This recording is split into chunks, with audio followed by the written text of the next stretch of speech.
Who do you think you are? That question comes to us from all sides. And when God calls a people and he gives them a name and he builds walls around them, those walls serve to welcome in all who are willing, to protect those who are inside, and to protect them from wolves. The walls serve as walls of separation, walls of protection, and walls of distinction. Walls are important. If anybody here has ever talked to somebody who does therapy or counseling, or if you go to the self-help section of any bookstore and just start thumbing through, you'll hear this word very quickly. The word is boundaries. That having boundaries is super important for emotional well-being. Katie and I are reading parenting books for no particular reason, and we are discovering that boundaries are really important for children. They actually crave it, even when they don't act like they crave it. Boundaries are very important. It gives security. It gives identity. When you know you can run, but only between these posts, when you know that you are pleasing within a wide range, but not beyond, it gives you a sense of ownership and also an appreciation that you know where you stand. We don't always recognize or appreciate walls of distinction. And because the temptation is so strong, we sometimes feel the lure to stray from those walls. And sometimes those walls are damaged and in need of repair. And there will be people standing on the hills all around who will look at us, defining ourselves by these walls, fixing these walls, manning these walls, living within the hedges.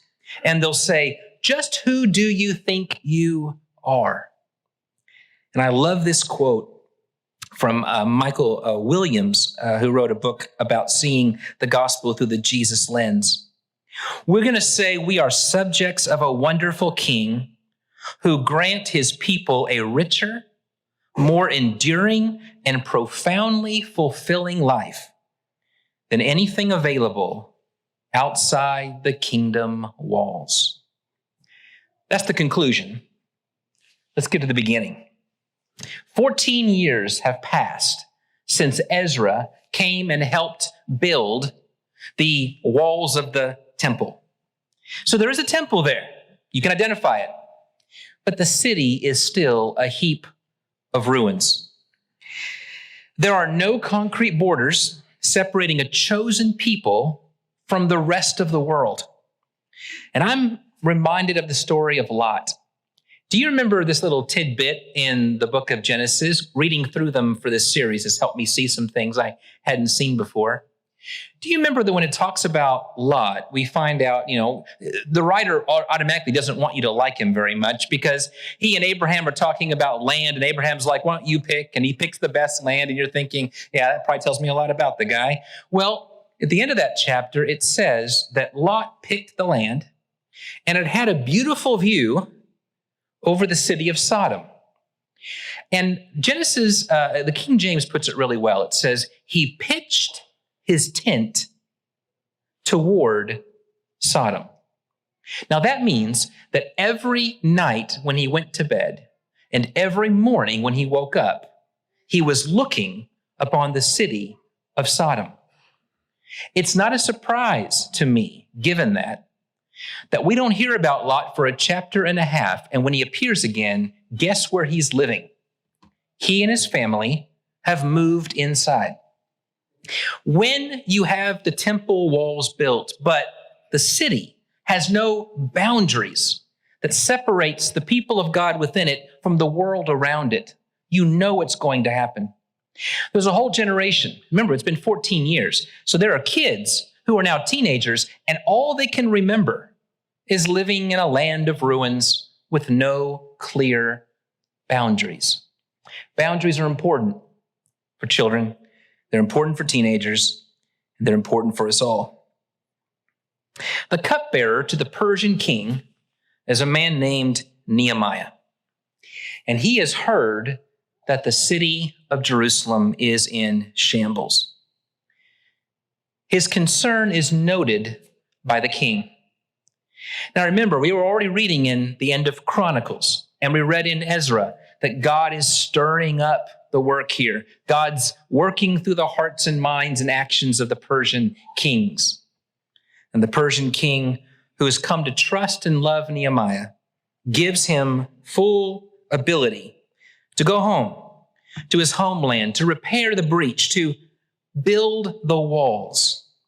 Now, the problem wasn't just that the city had no walls. The people had no visible moral or spiritual boundaries, and the walls represented that distinction. The plan was generally agreed to by all the insiders. But you know who didn't like the plan? Just imagine if you've been rubbing shoulders, working with, living along with your neighbors, and all of a sudden you begin to erect gigantic tower walls all around, separating you from them. And so they face all kinds of heartache. In chapter 4 and in chapter 6, they are opposed by the folks around. It doesn't seem that odd to us because we've read Ezra, and the same thing happened there. But there was great work to do, and they were able to do it. Do you remember that great line? It's quoted so often in sermons on Nehemiah about why they were able to work so well, because, say it with me, the people had a mind to work. They did. They repaired the walls in less than 2 months. Pretty incredible work. And so many blessings followed. Here's one of the blessings in chapter 5. It says the poor among them began to be noticed and cared for. It's amazing how the walls helped them notice that. Without the walls, it all begins to blend together. But within the walls, they began to recognize who are our own and who's lacking. And the poor began to be recognized and cared for. In chapter 9, they have a national confession. The whole people, they all speak about, we have been slaves in this land, slaves to this day because of our sin, and we repent and confess where we stand. And in chapter 10, what usually follows a period of mourning and repentance is a period of restoration. And they recommitted themselves to God's law. And by the end of the book, it's easy to see that God has a distinct people called by his name, living by his purpose. And not just for themselves, but for those around. It was obvious who are God's people and who are not. Do you know why they were able to build the walls in record time? You think we've already answered that. The people had a mind to work. Well, that's true. But I've always found it fascinating that some of the texts say that for a lot of the people, they were charged with building the part of the wall that was in front of their house. Now, that's always been interesting to me. Which part of the wall do you want to be most secure? Which part of the wall do you notice most often? Which part of the wall, if something's not quite looking right or starting to go bad or a crack is beginning to show, would you be the first to notice and fix? Pretty smart move, I think. And it wasn't just the part in front of their house, which was the case in some of those stories. The act itself brought people together. Rich and poor were working side by side. Old and young. They mentioned the perfume maker. They mention some great leaders in the city. Occasionally it'll say that the Tekoites, they do their part, but the nobles would not lift a finger. That happens, sometimes too. But I also found it amazing that there was one group given an unenviable task.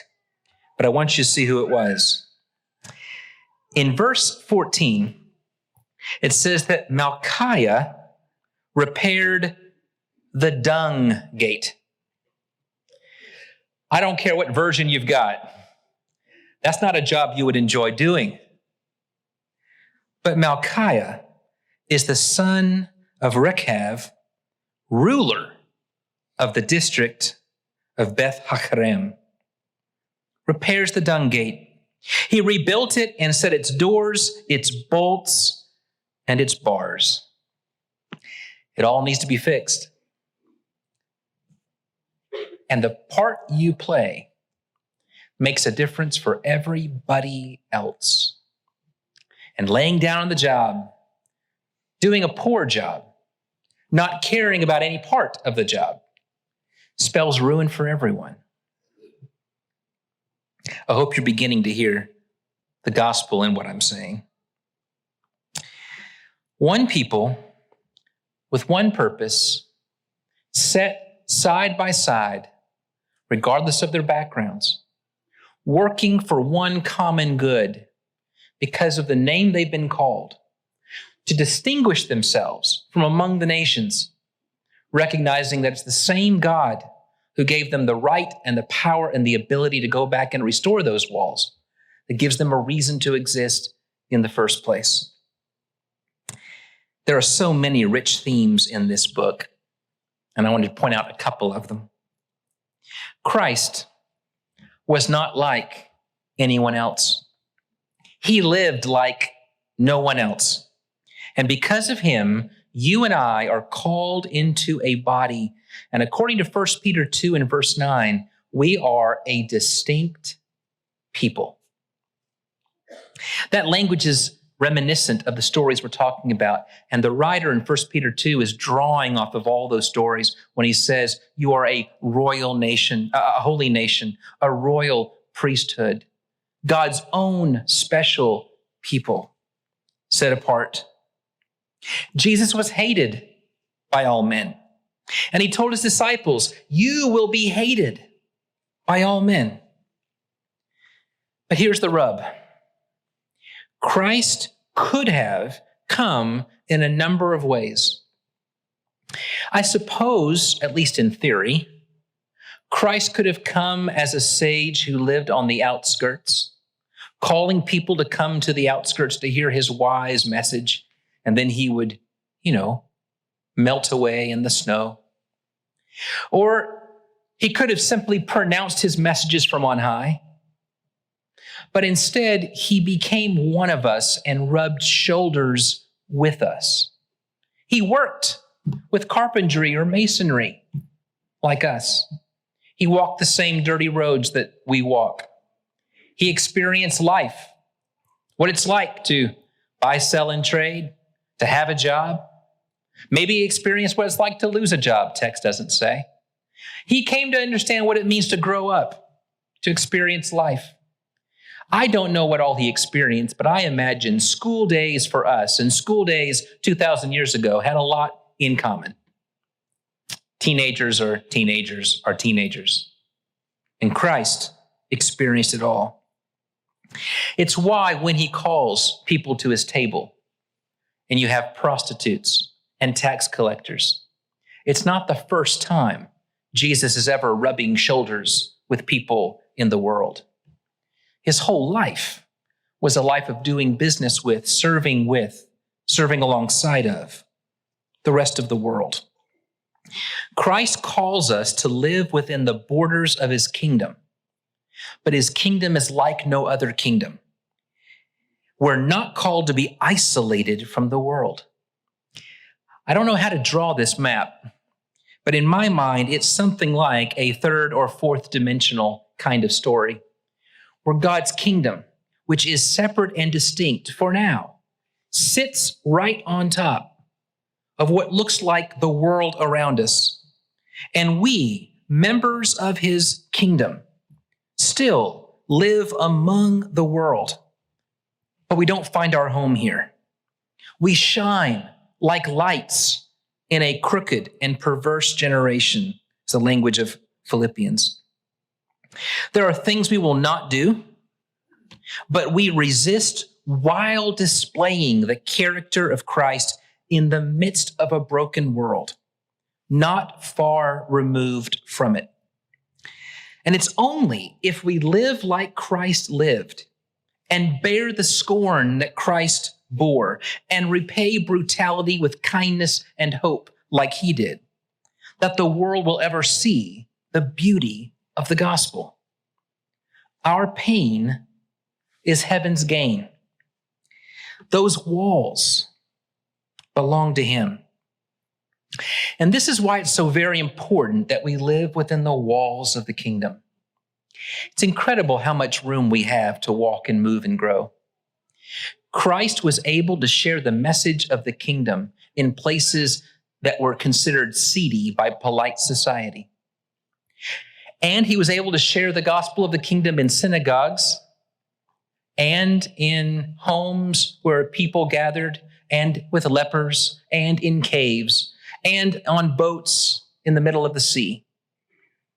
Christ was able to share the message of the kingdom everywhere. But he never lived in such a way that anybody ever mistook his actions for something other than kingdom living. And we're called to be like that. We're called to be people, Paul says, if we were to be separated from folks in the world, we'd have to leave the whole world. Instead, live in such a way, Jesus says in Matthew 5, that by the way you live, people will see what you're doing and they will glorify your Father who is in heaven. Those walls belong to him. They're for our own good, and they're for the good of the whole world. A distinct people called to live out the gospel. A couple of questions to be thinking about. What difference does your relationship with Christ make in all the areas of your life? And are the walls of the kingdom, the borders of the kingdom, clear in all those relationships? What about in your marriage?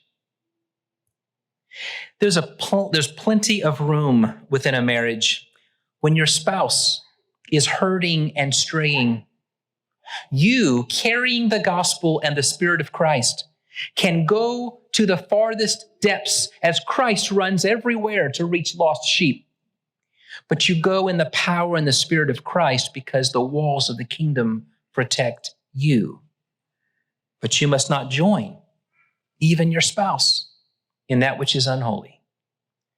For how you live tells the story of the gospel.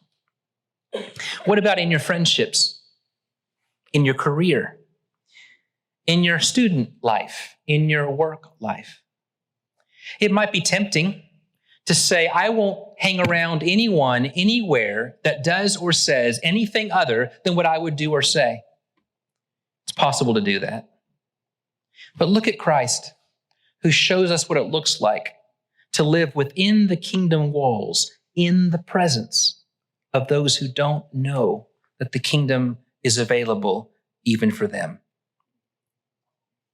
Do you regard your distinctiveness as God's own child, a source of joy, or something to hide?